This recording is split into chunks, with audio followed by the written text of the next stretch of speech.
Hey, everybody, got the whole sports team together. And look, we've got somebody in Orchard Park. At least, Dan, I think you are. Where are you and why are you there? Yeah, I'm in the parking lot across the street from the stadium that used to be known as New Era Field. Guys, we've talked about how, the players have had to go through different things just to get to practice and get inside the facility. They're not even allowing media members to film anything on, on location, even in the parking lot of One Bills Drive. So I'm actually across the street. There's the stadium, filming and talking to you guys. Yeah, normally, if any of us are up at practice, you show up in Orchard Park, we go in the media room, we wait, they walk you out to practice, you do interviews there or in the locker room. None of that's happening now, right?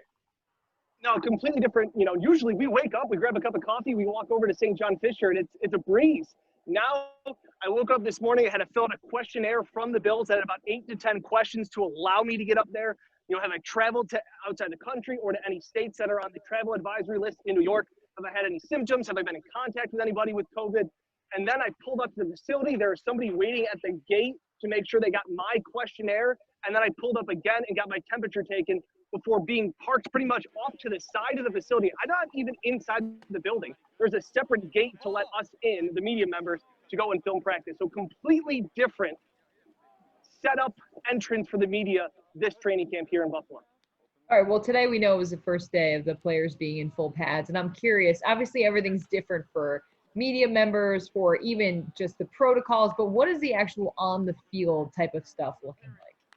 Yeah, Jenna, it felt normal. Like when we put our cameras down after the first period, it felt normal. Like we got to film about the first 15, 20 minutes, maybe 30 minutes of practice, which we would normally film. And look, they went through their stretches. Josh Allen went through his throws, and then they did the handoffs with running backs, and then they threw to wide receivers. Like, it felt and sounded and looked like a normal Bills practice at any other training camp, minus the fact that some coaches and players were wearing masks, but they were going full speed. Look, at this point last year, the Bills would have already played 2 preseason games, and this is their first of 14 padded practices. So while there is a sense of urgency, you didn't get a sense of that. Josh Allen said earlier this week that they're taking it one day at a time. And we kind of felt that way today, but it felt, for the most part, pretty normal, guys.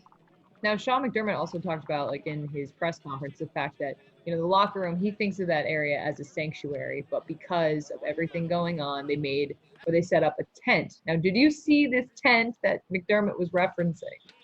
Yeah, there's like 4 tents. There's about 3 alongside that go down like the sideline, and then the media were in one end zone, shooting in one end zone, and then on the far end zone, it looked like a massive carnival tent, big white banners or somebody were to have a banquet.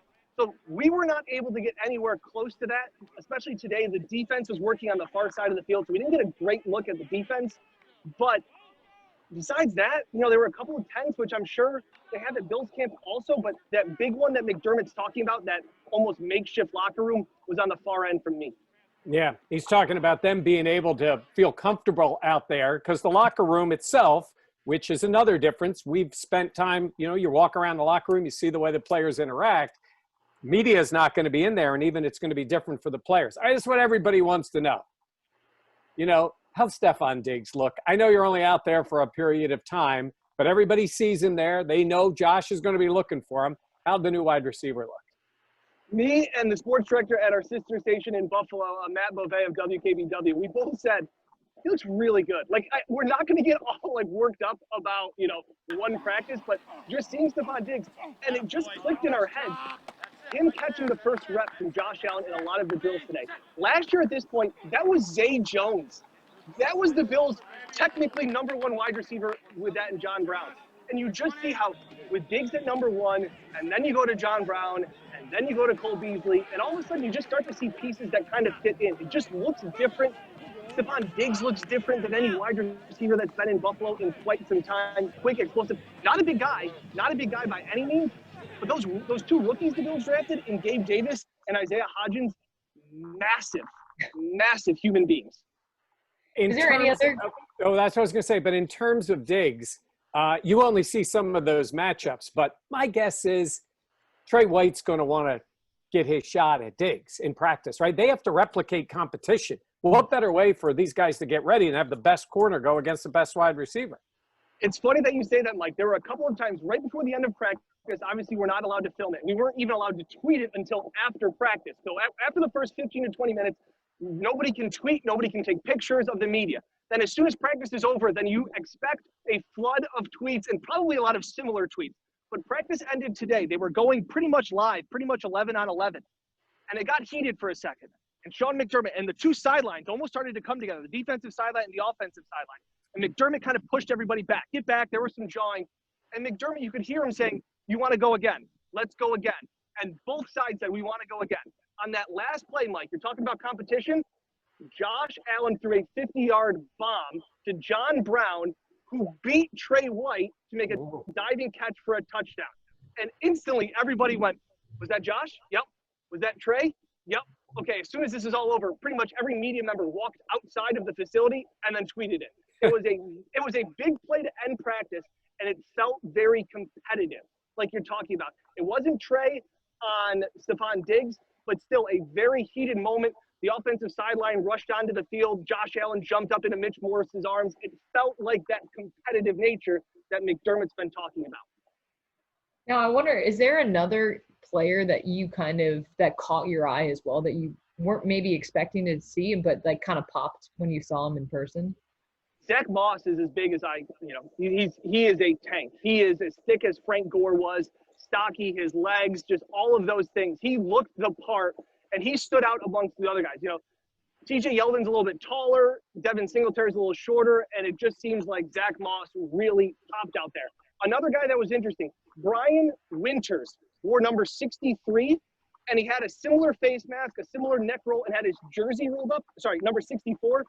He looks just like Richie Incognito, like identical to Richie Incognito. Another big guy. So a couple of guys that really stood out. And again, Isaiah Hodgins, really tall. Gabe Davis, another big size guys that they were looking for. Because you have Beasley and you have John Brown and you have Stefon Diggs, all about 6 feet and under. And you got two guys that are about 6'4" and about 6'5". So red zone targets there. All right, Dan, great stuff. Jenna's going to be going up. You guys, we're allowed one person up there. So Dan's going to be there, and Jenna, you guys are going to be shifting it back and forth before we get ready for the season. I think some really good insight over what you see, because it honestly, to me, is the first time I feel like we're all going to make that shift into actually football talk, matchup talks, game talks, more than just how you dealing with COVID. You feel that way now?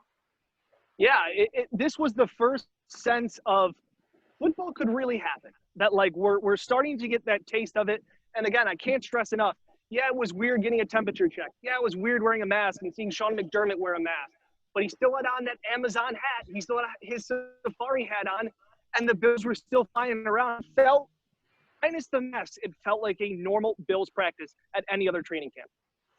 All right. Well, great stuff. Again, keep following us here on Buffalo Plus, the YouTube page. We'll have our podcast this week. We'll be talking about the team as they progress, getting ready for that opener, which is not that far away.